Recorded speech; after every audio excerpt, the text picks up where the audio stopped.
This week on the Who Deserves to be Inducted into the Rock and Roll Hall of Fame podcast, we look at the case for putting the group Boston and or its founder Tom Scholz into the Hall. Normally, during the first full week of February, you could expect to see the nominees for the Rock and Roll Hall of Fame for the class of 2026. However, they have not done that. And since I will be on vacation during the week that they probably, I'm assuming, will do it, which is the week of the 15th through, say, the 22nd or so, I'm going to drop this here, knowing full well that by the time I get back, they will probably have released their nominees, and we'll get into those when I get back from vacation. But for this particular episode, we are going to look at the case for putting the Boston, Massachusetts band Boston, along with its founder Tom Scholz, into the Rock and Roll Hall of Fame. Hopefully they'll put him in this year as it is. In any event, Boston has been eligible for the Hall of Fame since 2002. The story of the group Boston began in the late 1960s and early 70s when Tom Scholz, who was a mechanical engineering graduate from the Massachusetts Institute of Technology, or MIT if you will, and he was also a senior product design engineer at Polaroid, became obsessed with capturing a specific sound that he heard in his head. Unlike your typical garage band narrative, though, Boston was largely the product of Scholz's solitary labor in his home basement studio up in Watertown, Massachusetts. Tom spent years and also thousands of dollars saved from his Polaroid job building custom electronic equipment in his home basement studio. There, he perfected his demo tapes, but they were repeatedly rejected by major labels. Scholz eventually teamed up with singer Brad Delp, whose wide vocal range and ability to layer his own harmonies worked perfectly with Scholz's symphonic guitar arrangements. Brad Goodrow, Fran Sheehan, and Sib Shahian eventually rounded out the lineup that would represent the band to the public, but the creative core remained the Scholz-Delp partnership.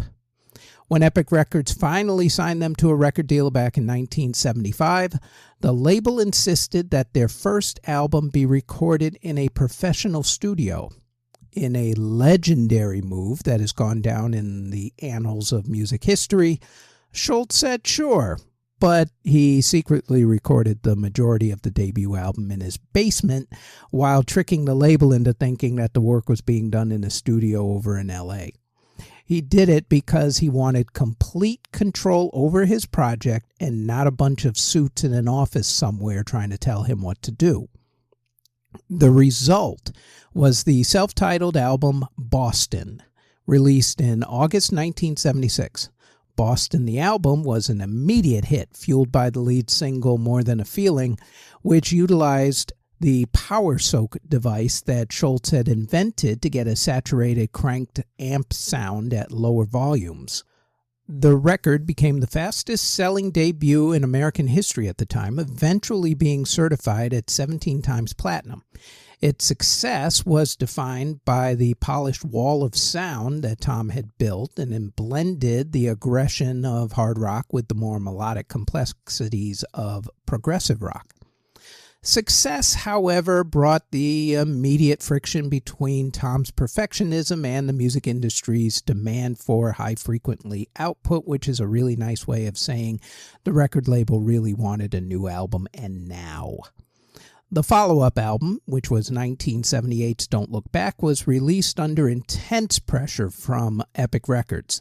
And while it was a commercial success and the title track became yet another classic rock anthem, Tom was famously unhappy with the rushed result, at least according to his version of it. This dissatisfaction led to a decade-long legal battle with CBS/Epic. Tom spent those years refining his home studio and founding Scholz Research and Development, or SRD, if you will. That's the company through which he invented the Rockman, a portable headphone amplifier that would go on to influence the guitar tones for the entire 1980s. It wasn't until 1986 that Boston finally returned with Third Stage, but on a new record label. This time it was MCA. Despite the 8-year absence, which is an entirety in the music industry, the lead single, Amanda, shot to number 1 on the Billboard Hot 100 singles chart. The album itself was a massive success, proving that the public's appetite for Tom's meticulous production had not disappeared at all. The record was very notable for being one of the first major rock albums to be recorded almost entirely without the use of synthesizers, which were really popular in the 80s, relying instead on the Hammond organs and Tom's custom guitar effects to create those textures. The later history of the group was marked by shifting lineups and even longer intervals between projects. Walk On followed back in 1994. That one was notable for being the first Boston album without Brad Delp on lead vocals, though Delp later returned for the Corporate America sessions, which were in 2002. The band's history then suffered a very tragic blow in 2007 with the death of Brad Delp, whose voice had become the emotional soul of the group. Despite this loss, though, Tom continued with the project. He released Life, Love, and Hope in 2013, which featured some of Brad Delp's final recorded performances. Today, the legacy of Boston remains anchored in those first 3 albums, which redefined the technical possibilities of the recording studio and established the sonic blueprint for the entire arena rock era. So, like we do every week, let's attempt to think like the Hall voters. We will look at their commercial success, the group's critical acclaim, who they influenced, the reasons why they should and should not be inducted, whether anybody would actually go see them live these days or listen to any new music of theirs, and we will also discuss why Tom Scholz should also be in the Hall in a whole separate category. With all that said, time to go to the stat machine and see what's what. To the tail of the tape we go. Starting with their 1976 self-titled debut album, Boston released 6 studio albums, 1 live album, and 2 compilation albums. Of those, their studio album, Boston, went to number 3, 1978's Don't Look Back and 1986's Third Stage both went to number 1. 1994's Walk On went to number 7, while 2002's Corporate America went to number 42. 2013's Life, Love, and Hope went to number 37. Their 1997 Greatest Hits album went to number 47, and their 1998 compilation album Rock and Roll Band did not chart, along with their 2015 album Live in Cleveland 1976. That one was a digital download, did not chart. The Boston album is one of the biggest selling debut albums in music history, with sales of over 17 million copies in America alone, and spent 132 weeks on the albums chart. Don't Look Back sold 7 million copies, Third Stage sold 4 million copies, Walk On went platinum, and their 1997 Greatest Hits album went double platinum. In the UK, the album Boston went to number 11 and went gold. Don't Look Back went to number 9 and went silver. Third Stage went to number 37. Walk On went to number 56. And their Greatest Hits album went to number 61 and went gold. Boston also released 16 singles. Of those, 11 went top 40 on the various American charts, with 7 of those 11 going top 10. 1987's Can't Say went to number 7. 1976's More Than a Feeling went to number 5. 1978's Don't Look Back. 1986's Cool the Engines. And 1994's I Need Your Love all went to number 4. 1986's We're Ready went to number 2. And 1986's Amanda went to number 1. In the UK, only More Than a Feeling went top 40, going as high as number 22. While the band Boston is one of the best-selling rock acts in music history, they are also famously known in the music industry for getting relatively few formal, what you would say, trophy awards, considering their commercial success. I mean, the Recording Industry Association of America gave Boston their Century Award in 1976 for their debut album, Boston, which became, of course, the best-selling debut album in U.S. history at that time, hence the reason why they got the award. Their debut album was also inducted into the Grammy Hall of Fame to honor its lasting historical significance. Boston also received the Limelight Magazine Legend Award in 2015 for being a group who originated from New England with a career spanning over 25 years. Boston received a Best New Artist Grammy Award nomination in 1977. The group who they lost that award to? The Starland Vocal Band, who had that #1 hit wonder, Afternoon Delight. Yep, Boston lost to them. Sad. Anyway, on VH1's 100 Greatest Artists of Hard Rock list, Boston are ranked at number 63. More Than a Feeling is on Rolling Stone magazine's Top 500 Songs of All Time list. Tom Scholz, though, is considered one of the few guys who managed to combine two worlds that usually do not mesh well together, that being engineering and music, and he had a deep love and understanding of both. While the band Boston as a group is primarily recognized for music and sales, Tom Scholz has received a lot of individual recognition for his work as an engineer and inventor.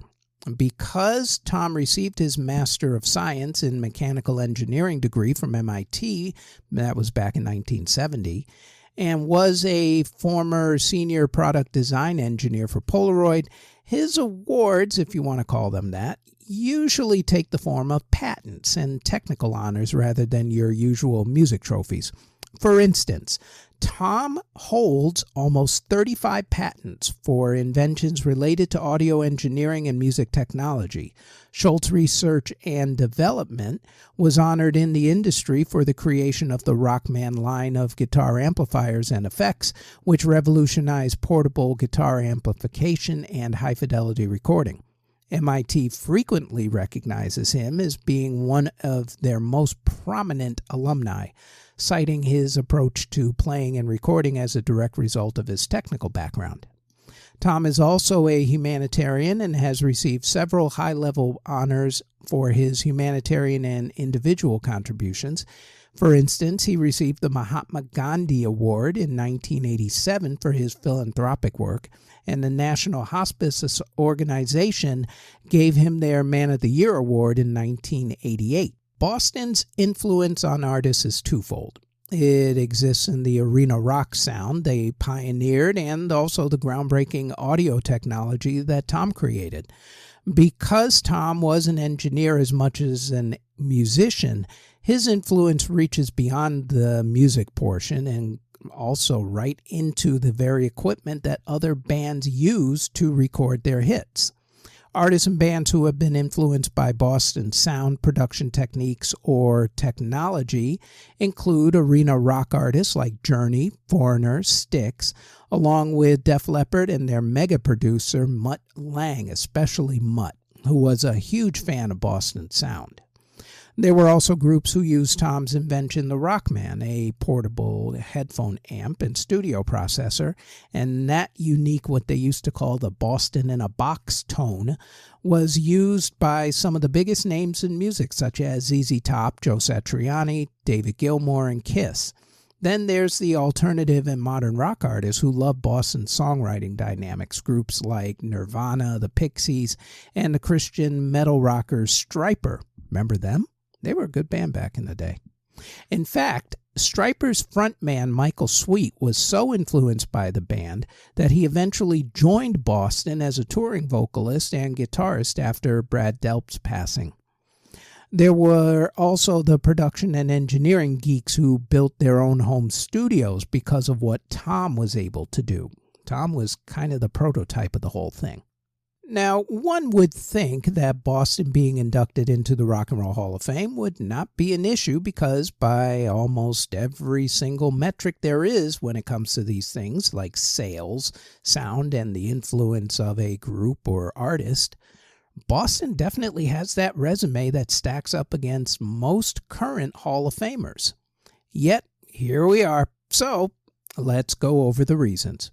First off, their commercial success. Boston definitely were not a niche group, which is usually what dooms other artists when they say, oh yeah, they were very influential to a certain segment, and that's it. Definitely not Boston. Selling 17 million copies of your debut album is nothing to sneeze at. In fact, that album held the record for the biggest selling debut album of all time until Appetite for Destruction from Guns N' Roses broke that record over a decade later. Second is how many of their songs have stood the test of time and become staples on the classic rock radio and streaming stations. Songs like More Than a Feeling, Peace of Mind, Foreplay, Long Time, Cool the Engines, Don't Look Back, Amanda, and Rock and Roll Band. Boston provided the blueprint for the high-production arena rock of the late 70s and also the entire 1980s. You can hear their influence in the harmonies and the layered guitars of bands like Journey, Foreigner, and Styx. They also managed to bridge the gap between the heavy riffs of Led Zeppelin and the pop rock sound of the 1980s, which created a sound that was heavy enough for rockers, but melodic enough for your basic top 40 radio. What doesn't get talked about enough is Brad Delp's vocal legacy. Brad is widely considered to be one of the greatest singers in rock history. His ability to hit stratospheric high notes without straining his voice was the core to Tom's technical arrangements. Brad also recorded all of the vocal harmony parts himself, creating a quote-unquote choir of one that became a signature element of the band's sound. The group was one of the few who kept their artistic integrity and did not bend the knee to the record label, which cost them almost a decade of recording, but the sacrifice was worth it. Tom Scholz deserves to be inducted into one of those non-performer categories by himself, just for being a technical genius who fundamentally changed how rock music was recorded. By recording most of the debut album in his own home studio, Tom proved that high-fidelity, world-class records could be made outside of the expensive studio system, and he showed every DIY home studio guy that they could do it too. Tom's invention, the Rockman headphone amp, and his line of analog effects helped to define the Boston sound.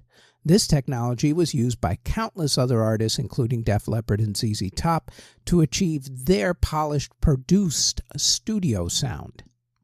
As far as reasons go for them not to be inducted, well, critics often point to their quote-unquote faceless quality, which is a nice way of saying that you don't have a good-looking front man, I guess. And they also point to the long gaps between all the albums. However, a lot of people argue that their sheer impact on the sound of the 70s and the 80s makes their absence a major oversight. They also got the dreaded corporate rock label that plagued groups like Foreigner and Journey during that time period because critics were more in love with punk bands back then.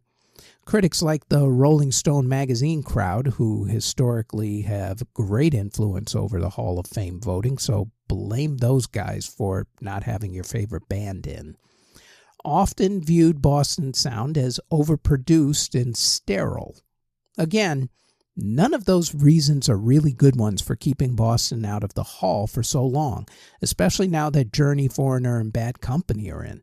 And even if you're not going to put the group itself in, and really you have no excuse, you really do need Boston in the Hall, then Tom Scholz should easily be inducted into one of the other non-performer categories.